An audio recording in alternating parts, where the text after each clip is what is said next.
Welcome, Scorpio. This is Regina from Pacific Tarot, getting ready to do your full moon in Sagittarius reading.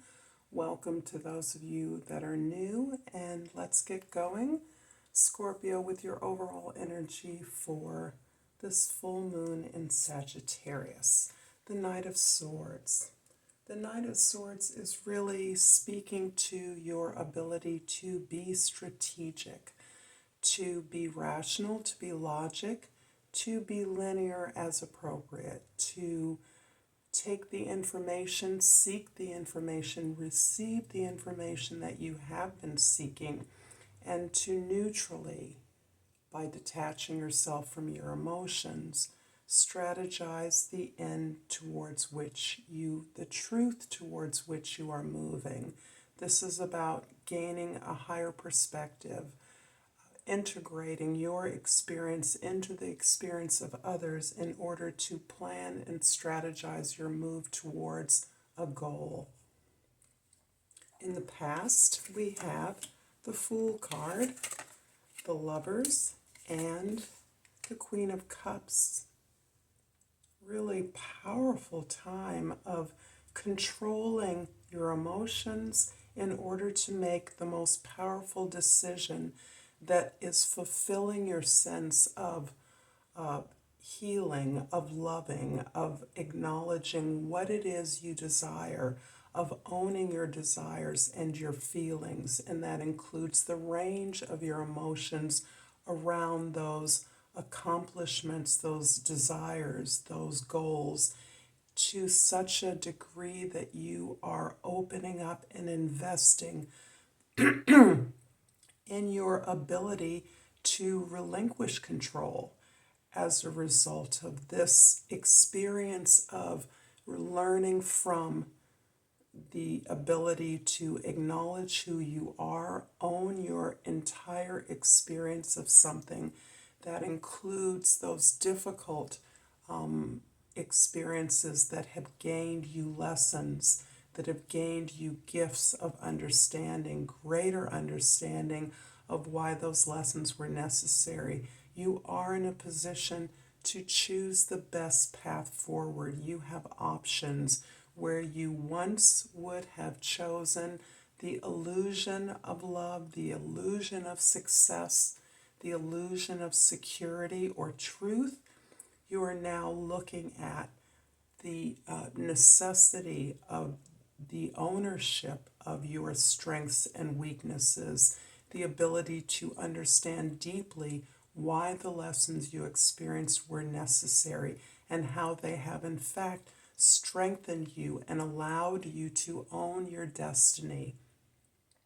This is you clearing away the issues, the attachments that are revealing themselves to you to be false attachments in the past, really extracting the wisdom that has been there all along, in which you are now retrieving and amassing in such a way that you are fundamentally securing your belief in an unpredictable future.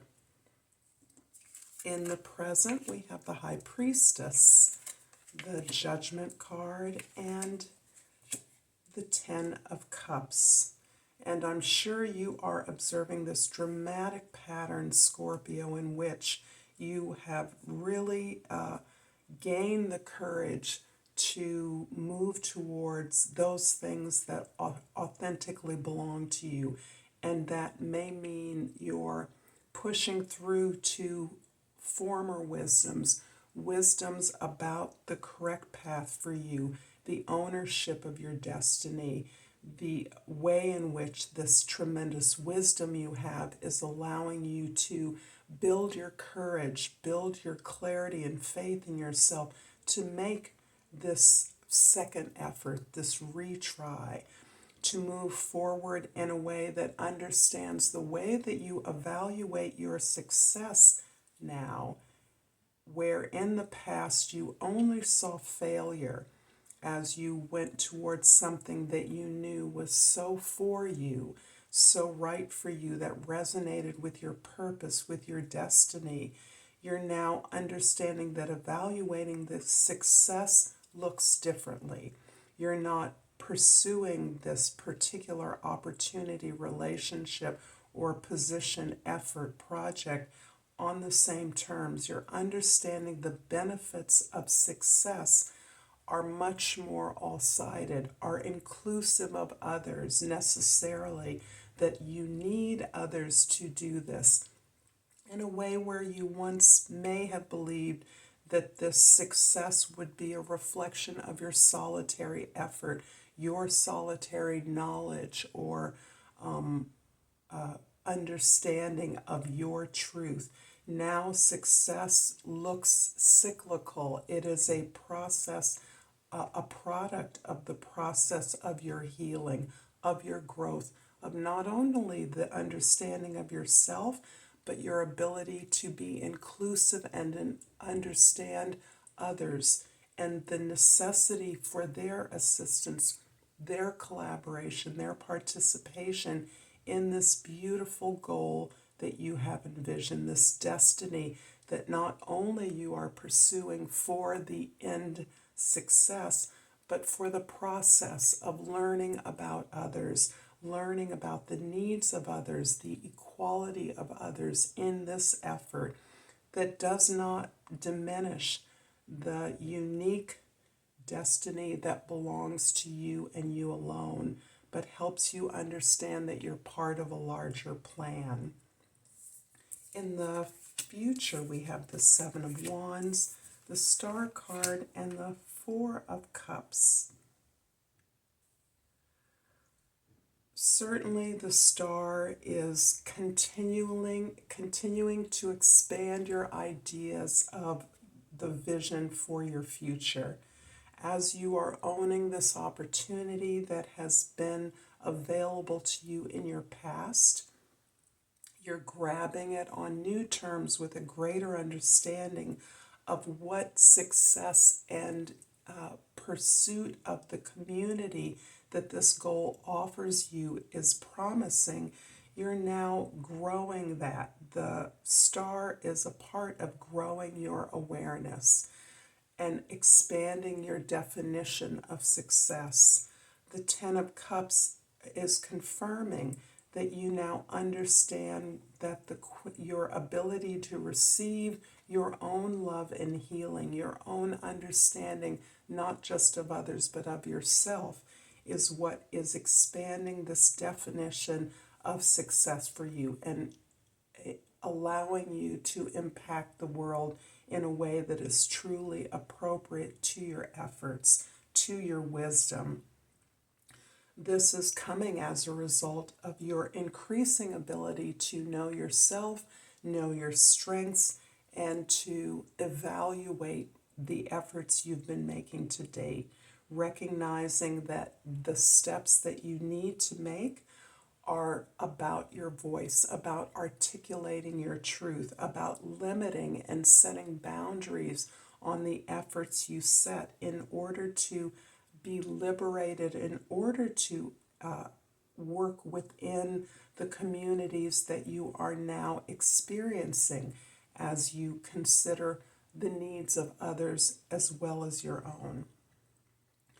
All of this, ironically, you are recognizing how much closer you've come to the vision that emerges from your heart. You've only recently begun to experience the sense of desire that is deeply personal, that does not reflect the expectations of others, but reflects your own authentic desire and abilities. You are recognizing how far you've come.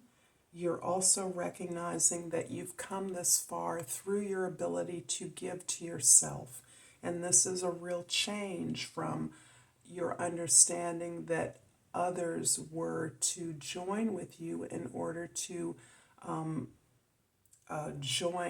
offer you things in a reciprocal exchange, but you're understanding more fundamentally and more deeply that your emotional foundation Your security lies in your ability to first allow yourself to receive, to give yourself the permission to receive what you deserve, the permission to want more than what you have, and also that stability that understands that where you once gave your powers to others in the expected exchange of receiving, you now understand that you can give yourself what you need, that you are now the fundamental driver of the fulfillment of your own wishes.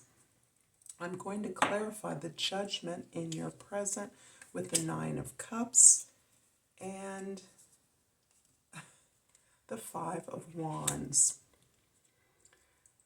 Certainly you experience a kind of emotional wealth and security, joy and satisfaction in your ability to recognize these truths about your own empowerment, and the ability to recognize that it is just a part of the impact that you're having on the world. The satisfaction in providing the emotional depth and richness that allows you to enjoy the fruits of your labors, allows you to enjoy the very process and steps you're taking to understand not only your own fundamental joy and purpose, your pleasure, the enjoyment and joy that you feel in the world, you are also experiencing the contentment, satisfaction of taking the steps that are serving you as well, ultimately, of others. You're deeply involved in making changes in these areas of your life. You're really recognizing how much has changed from the earlier opportunities you had in this specific regard towards this particular goal, your multiple passes, perhaps in the past, in approaching this goal, in approaching this sense of purpose or mission. Many changes have been made, but you are focused on the changes that are still necessary within you in order to satisfy your own ability to achieve the things that have meaning to you and to be able to release that impact on the community without control. Only with joy, recognizing the joy you feel is simply a part of what you are creating with others. This is a beautiful card of deep change and unfoldment of consciousness for you, Scorpio. I truly hope this is resonating for you as we enter the full moon in Sagittarius in June. I thank you for those that are commenting to me, liking and subscribing to me. If you haven't, please do. My channel, Pacific Tarot, is greatly appreciative of all of your love, as am I. And I've pulled this oracle card, the Moonstone. Cycles. I am in the divine flow of my soul rhythms and life cycles. Until next time, Scorpio, Namaste.